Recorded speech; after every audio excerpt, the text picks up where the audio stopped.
അപ്പസ്തോലന്മാരുടെ പ്രവർത്തനങ്ങൾ 20-ാം അധ്യായം.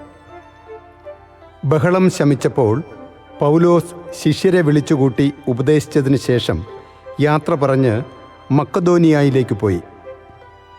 ആ പ്രദേശങ്ങളിലൂടെ യാത്ര ചെയ്ത് ആളുകളെ ഉപദേശങ്ങൾ വഴി ധൈര്യപ്പെടുത്തിയിട്ട് ഗ്രീസിലെത്തി. അവിടെ അവൻ 3 മാസം ചെലവഴിച്ചു. സിറിയയിലേക്ക് കപ്പൽ കയറാൻ തയ്യാറായിരിക്കുമ്പോൾ യഹൂദന്മാർ അവനെതിരായി ഗൂഢാലോചന നടത്തി. അതിനാൽ മക്കദോനിയയിലൂടെ തിരിച്ചു പോകാൻ അവൻ തീരുമാനിച്ചു. പീറുസിൻ്റെ മകനായ ബെറോയക്കാരൻ സോപ്പാത്തർ, തെസലോനിക്കക്കാരനായ അരിസ്താർക്കൂസ്, സെക്കുന്തൂസ്, ദെർബേക്കാരനായ ഗായിയൂസ്, തിമോത്തയോസ്, ഏഷ്യയിൽ നിന്നുള്ള ടിക്കിക്കോസ്, ത്രോഫിമോസ് എന്നിവർ അവനോടൊപ്പം ഉണ്ടായിരുന്നു. അവർ മുമ്പേ പോയി ത്രോവാസിൽ ഞങ്ങളെ കാത്തിരുന്നു. പുളിപ്പില്ലാത്ത അപ്പത്തിൻ്റെ ദിവസങ്ങൾക്ക് ശേഷം ഞങ്ങൾ ഫിലിപ്പിയിൽ നിന്നും സമുദ്രയാത്ര ചെയ്ത് 5 ദിവസം കൊണ്ട് ത്രോവാസിൽ അവരുടെ അടുത്തെത്തി. അവിടെ 7 ദിവസം താമസിച്ചു. ആഴ്ചയുടെ ആദ്യ ദിവസം അപ്പം മുറിക്കാൻ ഞങ്ങൾ ഒരുമിച്ചുകൂടി. അടുത്ത ദിവസം യാത്ര പുറപ്പെടേണ്ടിയിരുന്നതുകൊണ്ട് പൗലോസ് അവരോട് പ്രസംഗിച്ചു. അർദ്ധരാത്രി വരെ പ്രസംഗം ദീർഘിച്ചു. ഞങ്ങൾ സമ്മേളിച്ചിരുന്ന മുകളിലത്തെ നിലയിൽ അനേകം വിളക്കുകൾ കത്തിക്കൊണ്ടിരുന്നു. യവുത്തിക്കോസ് എന്നു പേരുള്ള ഒരു യുവാവ് ജനൽപ്പടിയിൽ ഇരിക്കുകയായിരുന്നു. പൗലോസിൻ്റെ പ്രസംഗം ദീർഘിച്ചതിനാൽ അവൻ ഗാഠനിദ്രയിലാണ്ടു. നിദ്രാധീനനായ അവൻ 3-ാം നിലയിൽ നിന്ന് താഴെ വീണു. അവനെ ചെന്ന് എടുക്കുമ്പോൾ മരിച്ചു കഴിഞ്ഞിരുന്നു. എന്നാൽ പൗലോസ് താഴെ ഇറങ്ങിച്ചെന്ന് കുനിഞ്ഞ് അവനെ ആലിംഗനം ചെയ്തുകൊണ്ട് പറഞ്ഞു, ഭയപ്പെടേണ്ട, അവന് ജീവനുണ്ട്. പൗലോസ് മുകളിൽ ചെന്ന് അപ്പം മുറിച്ച് ഭക്ഷിച്ചതിന് ശേഷം പ്രഭാതം വരെ അവരുമായി ദീർഘനേരം സംഭാഷണത്തിൽ ഏർപ്പെട്ടു. അനന്തരം അവൻ അവിടം വിട്ടുപോയി. അവർ ആ യുവാവിനെ ജീവനുള്ളവനായി കൂട്ടിക്കൊണ്ടുപോയി. അവർക്ക് അത്യധികം ആശ്വാസമുണ്ടായി. ഞങ്ങൾ നേരത്തെ തന്നെ ആസോസിലേക്ക് കപ്പൽ കയറി. പൗലോസ് അവിടം വരെ കരമാർഗം സഞ്ചരിച്ചതിന് ശേഷം കപ്പൽ കയറുമെന്നായിരുന്നു തീരുമാനം. ആസോസിൽ വെച്ച് അവൻ ഞങ്ങളെ കണ്ടുമുട്ടിയപ്പോൾ ഞങ്ങൾ അവനെ കപ്പലിൽ കയറ്റുകയും മിത്തിലേനയിൽ എത്തിച്ചേരുകയും ചെയ്തു. അവിടെ നിന്ന് കപ്പൽ യാത്ര തുടർന്ന് അടുത്ത ദിവസം ഞങ്ങൾ കിയോസിന് എതിർവശത്തെത്തി. പിറ്റേ ദിവസം ഞങ്ങൾ സാമോസിൽ അടുത്തു.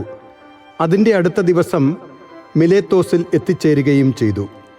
ഏഷ്യയിൽ സമയം ചെലവഴിക്കരുതെന്ന് വിചാരിച്ച് എഫേസോസിൽ അടുക്കാതെ കടന്നു പോകണമെന്ന് പൗലോസ് തീരുമാനിച്ചിരുന്നു. സാധിക്കുമെങ്കിൽ പന്തക്കുസ്ത ദിനത്തിൽ ജെറുസലമിൽ എത്തിച്ചേരാൻ അവന് തിടുക്കമായിരുന്നു.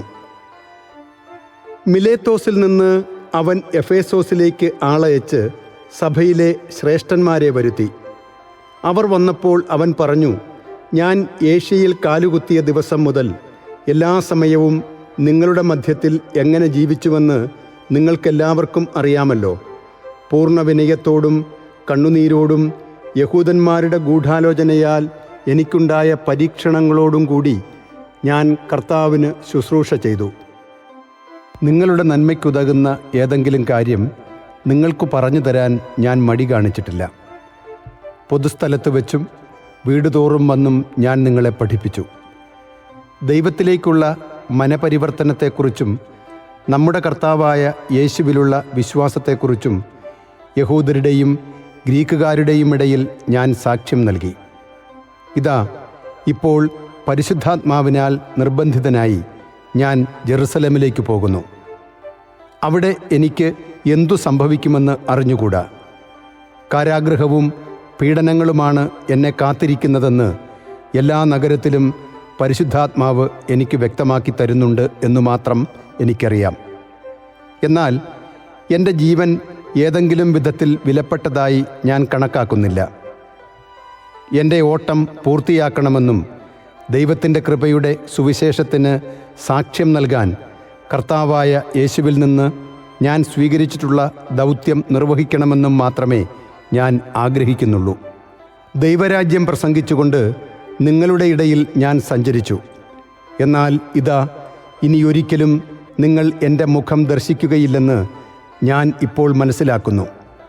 തന്മൂലം നിങ്ങളിൽ ആരെങ്കിലും നഷ്ടപ്പെട്ടാൽ അവൻ്റെ രക്തത്തിൽ ഞാൻ ഉത്തരവാദിയല്ല എന്ന് ഇന്നു ഞാൻ പരസ്യമായി പ്രഖ്യാപിക്കുന്നു. എന്തെന്നാൽ ദൈവത്തിൻ്റെ ഹിതം മുഴുവൻ നിങ്ങൾക്ക് വെളിപ്പെടുത്തി തരുന്നതിൽ നിന്ന് ഞാൻ ഒഴിഞ്ഞു മാറിയിട്ടില്ല. നിങ്ങളെയും അജഗണം മുഴുവനെയും പറ്റി നിങ്ങൾ ജാഗരൂകരായിരിക്കുവിൻ. കർത്താവ് സ്വന്തം രക്തത്താൽ നേടിയെടുത്ത ദൈവത്തിൻ്റെ സഭയെ പരിപാലിക്കാൻ പരിശുദ്ധാത്മാവ് നിയോഗിച്ചിരിക്കുന്ന അജപാലകരാണ് നിങ്ങൾ. എൻ്റെ വേർപാടിന് ശേഷം ക്രൂരരായ ചെന്നായ്ക്കൾ നിങ്ങളുടെ മധ്യേ വരുമെന്നും അവ അജഗണത്തെ വെറുതെ വിടുകയില്ലെന്നും എനിക്കറിയാം.